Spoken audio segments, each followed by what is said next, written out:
Assalamualaikum warahmatullahi wabarakatuh. Perkenalkan, saya Salmawati dari kelas D angkatan 2022 Prodi Bimbingan dan Konseling. Pada video ini saya akan menjelaskan mengenai dua teori kepribadian.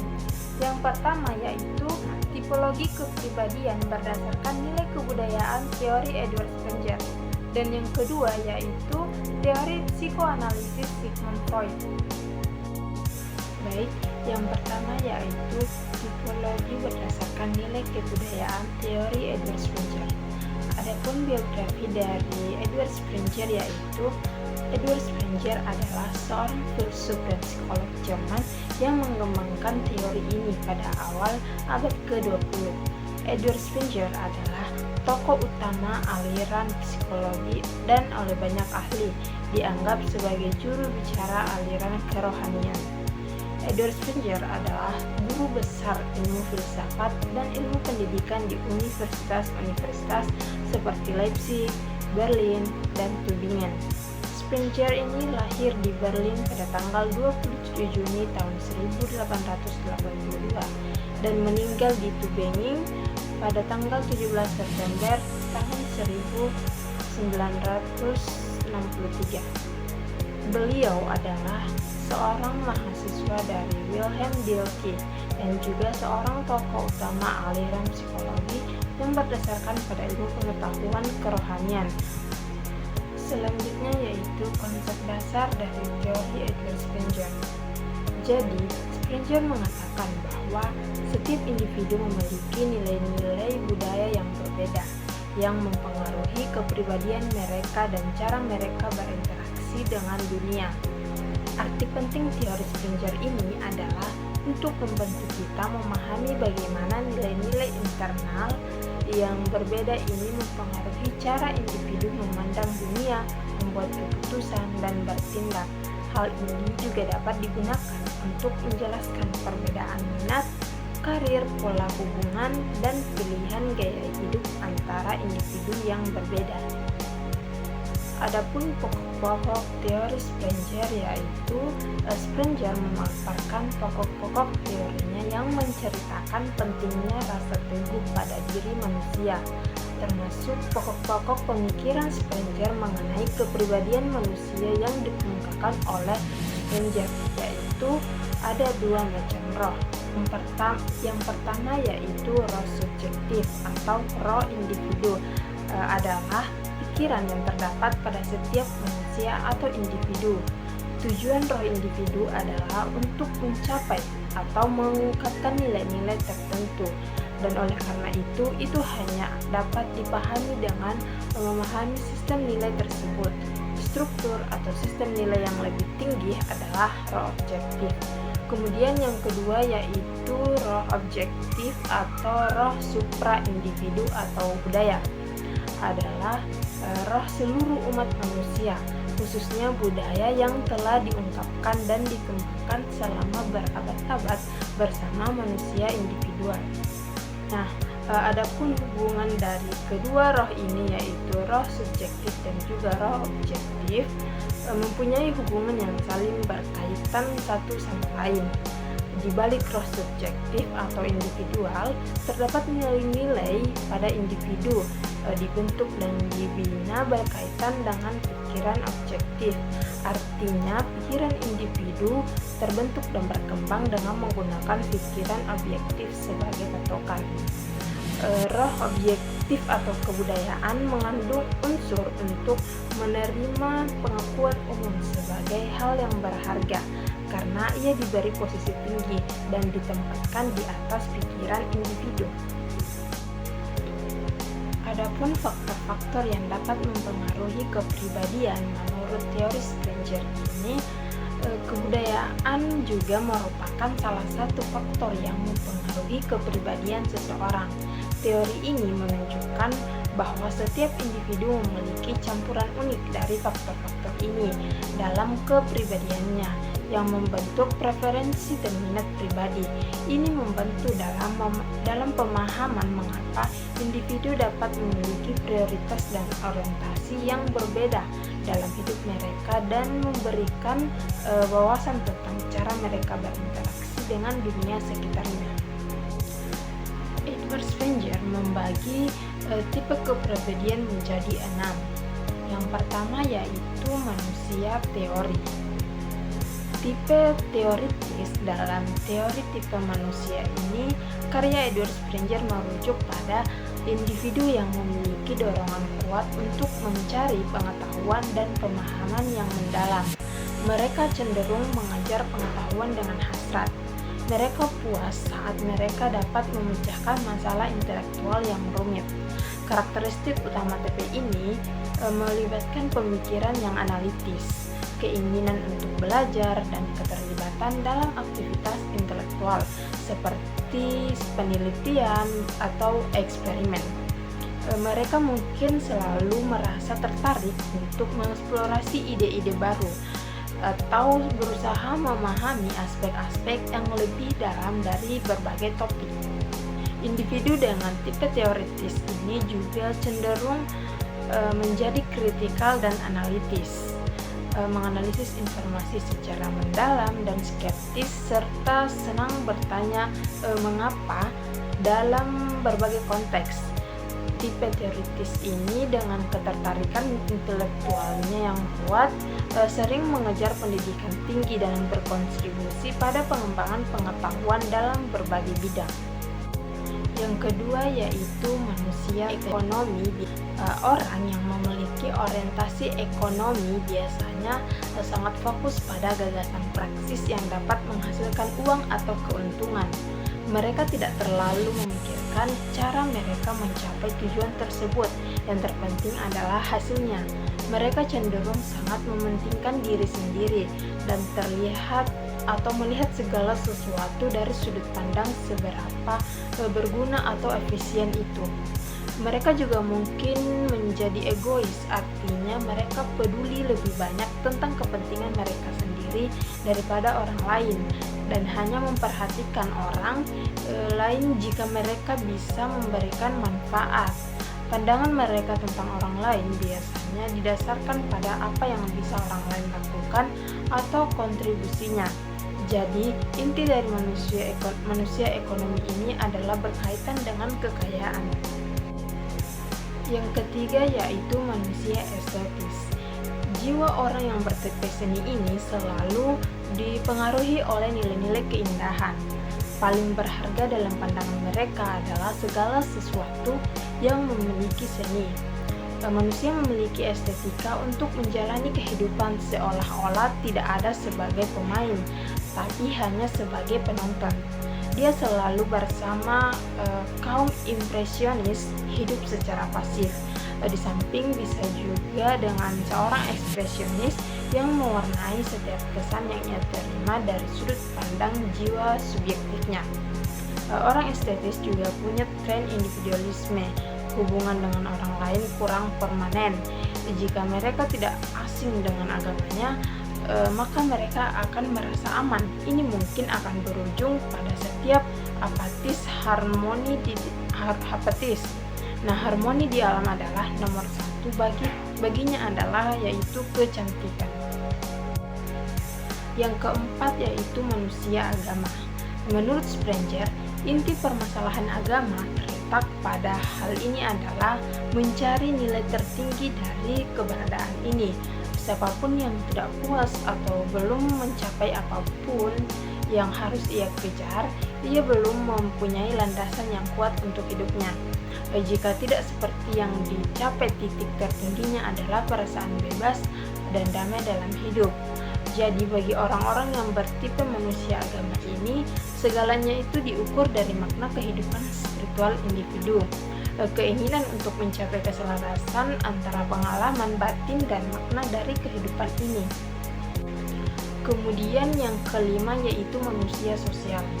Ciri utama dari tipe manusia sosial ini memiliki kebutuhan yang tinggi untuk bersosialisasi dengan teman-temannya, tuntutan hidup di antara manusia lain, dan ingin melayani mereka keuntungan komunitas. Nilai yang dianggapnya adalah nilai yang tertinggi, yaitu cinta terhadap sesama, ditunjukkan pada individu atau kelompok tertentu, ataupun kelompok tertentu pria. Yang terakhir yaitu manusia kuasa. Tipe kepribadian manusia kuasa ini bertujuan untuk mengajarkan kegembiraan dan kesadaran akan kekuatan diri sendiri. Tujuan utamanya adalah ingin memerintah dengan mencadangkan semua nilai-nilai lainnya. Kemudian nilai inilah yang menjadi tujuan yang dikejar oleh masyarakat ekonomi, menguasai segalanya. Oleh karena itu, manusia mempunyai kemampuan untuk mengejar, dan mengendalikan orang. Inti dari tipe kepribadian manusia kuasa ini adalah dia ingin menguasai segala sesuatu. Pribadi sehat dan juga tidak sehat. Pribadi yang sehat dalam konteks teori kepribadian Edward Springer adalah individu yang mampu menggabungkan karakteristik tipe kepribadian mereka dengan keseimbangan yang baik. Mereka mengambil keuntungan dari kelebihan tipe kepribadian mereka untuk mencapai kesuksesan dan kesejahteraan dalam hidup mereka. Contohnya, misalnya pada manusia sosial. Yang sehat mungkin memiliki kemampuan kuat dalam berhubungan sosial dan mampu menjalin hubungan yang positif dengan orang lain.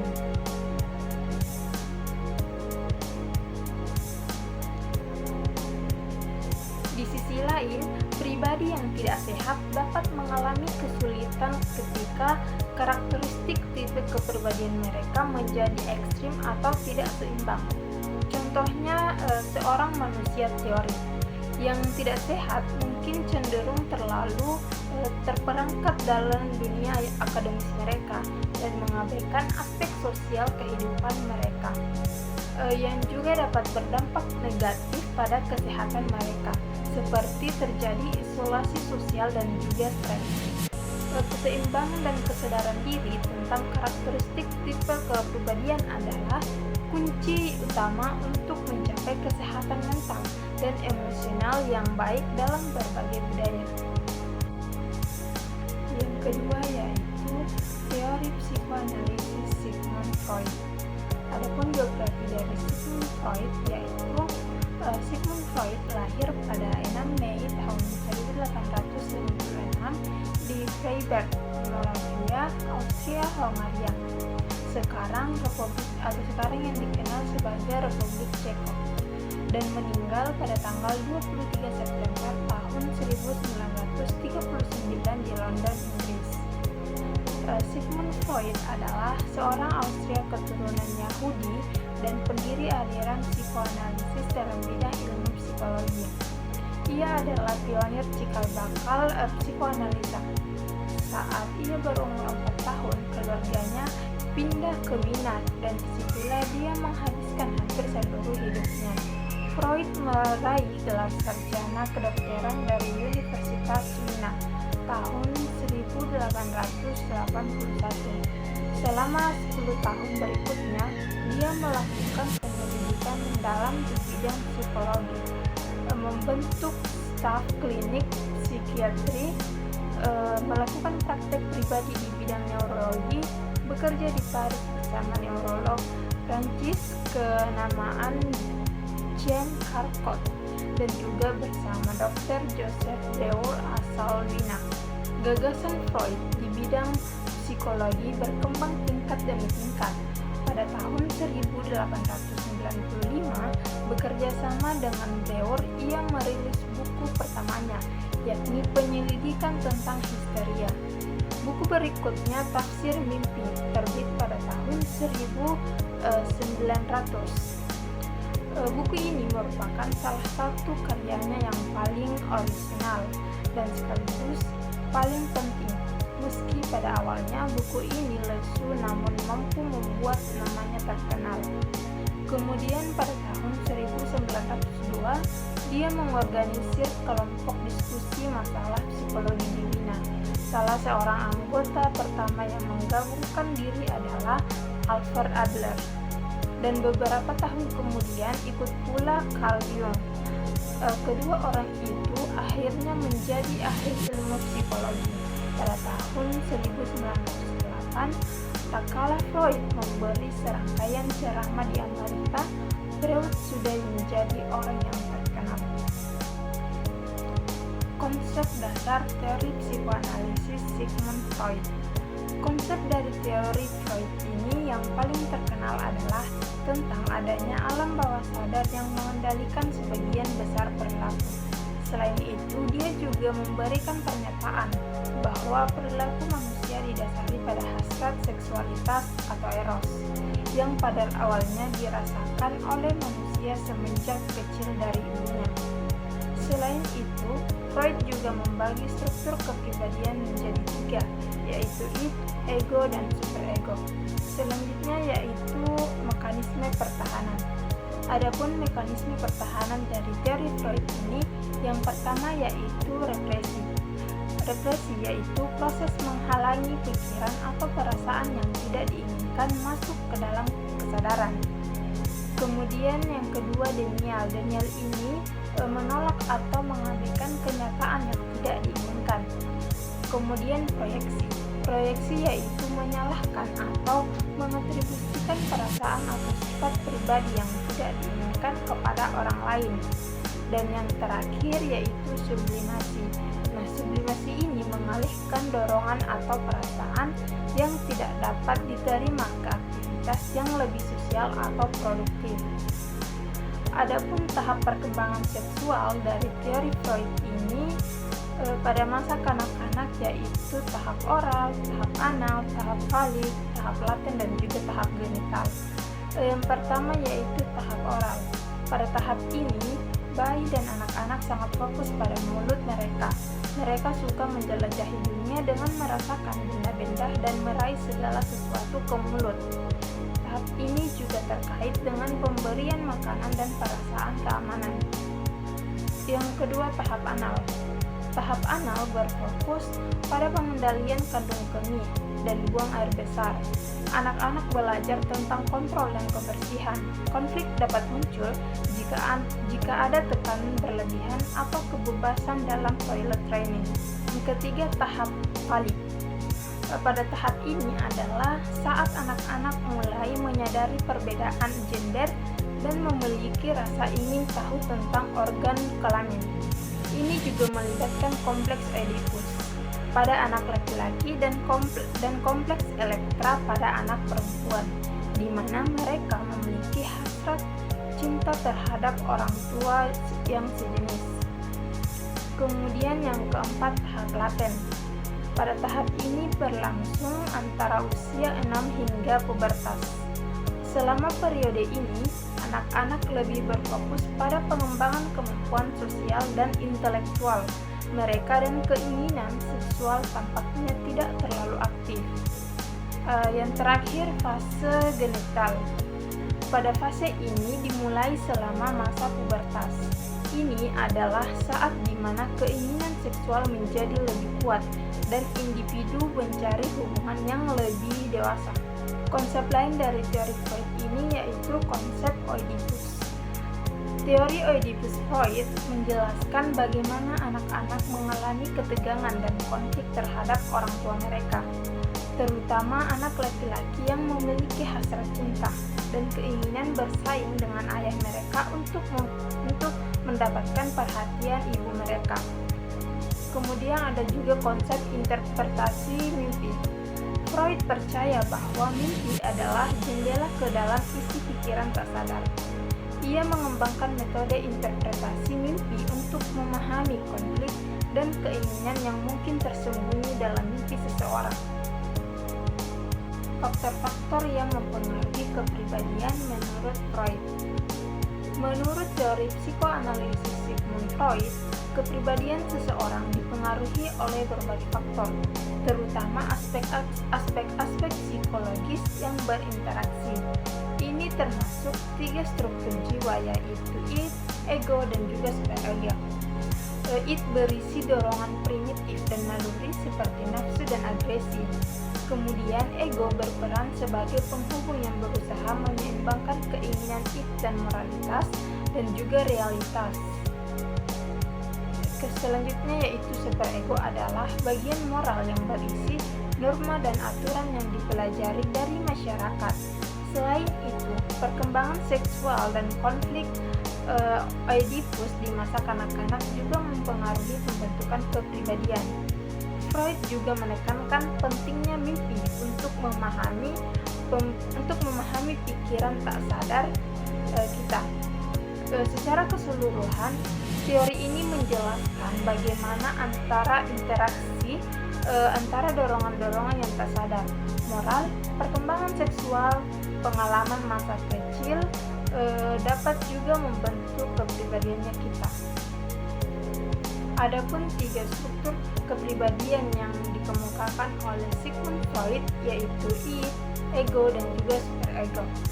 Id merupakan salah satu aspek kepribadian yang bersifat naluriah.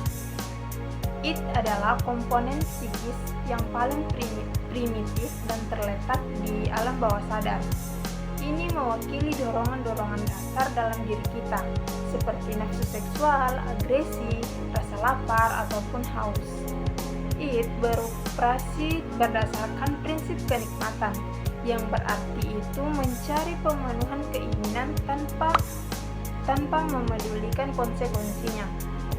Id tidak mengenal aturan sosial dan juga moralitas. Ini mirip dengan yang namanya nafsu batin, kita yang tidak tertahankan. Kemudian sebagai contoh, bayangkan saja seorang bayi yang menangis ketika ia lapar.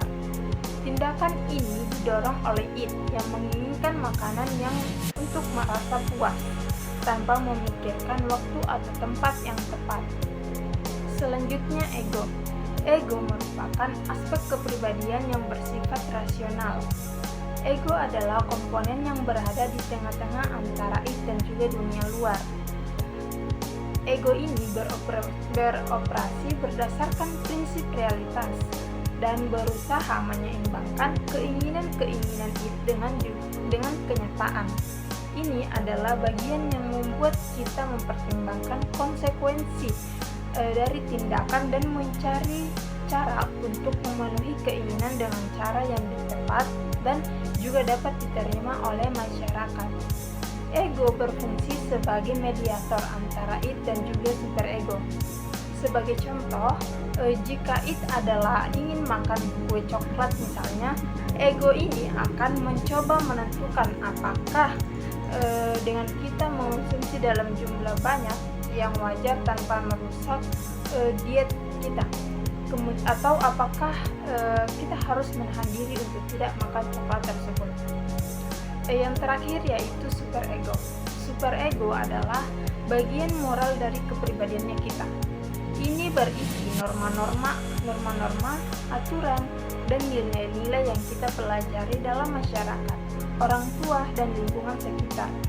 Superego berperan dalam mengendalikan perilaku dengan mengacu pada moralitas. Ini adalah bagian yang memberikan panduan tentang tindakan yang dianggap benar dan salah. Superego sering menuntut kita untuk menghindari tindakan yang bertentangan dengan nilai-nilai yang kita anut. Sebagai contoh, jika superego ini kuat, maka mungkin kita akan menahan diri untuk tidak memakan kue coklat tersebut meskipun id-nya kita ini menginginkannya, karena kita tahu bahwa itu akan melanggar rencana diet yang sudah kita rencanakan. Adapun pribadi sehat dan tidak sehat menurut teori psikoanalisis Sigmund Freud, yaitu kepribadian yang sehat dalam teori psikoanalisis Freud ini adalah hasil dari keseimbangan yang baik antara 3 komponen utama yaitu id, ego, dan juga superego. Ini berarti bahwa individu mampu mengendalikan dorongan primitif id mereka dengan cara yang sesuai dengan norma sosial dan nilai moral yang diajarkan oleh superego. Mereka memiliki ego yang kuat yang membantu mereka mempertimbangkan konsekuensi tindakan dan membuat keputusan yang rasional. Pribadi yang sehat juga mampu mengatasi konflik internal antara komponen-komponen ini tanpa mengalami ketegangan yang berlebihan. Sebaliknya, kepribadian yang tidak sehat sering menunjukkan ketidakseimbangan antara ego dan superego. Contohnya bisa berupa perilaku yang impulsif, yang tidak mempedulikan moral dan perasaan bersalah yang berlebihan. Dalam teori Freud ini, pengembangan kepribadian yang sehat melibatkan pemahaman dan penyelesaian konflik internal, sehingga individu berfungsi dengan baik dalam masyarakat. Baiklah, itu saja yang dapat saya jelaskan. Terima kasih. Wassalamualaikum warahmatullahi wabarakatuh.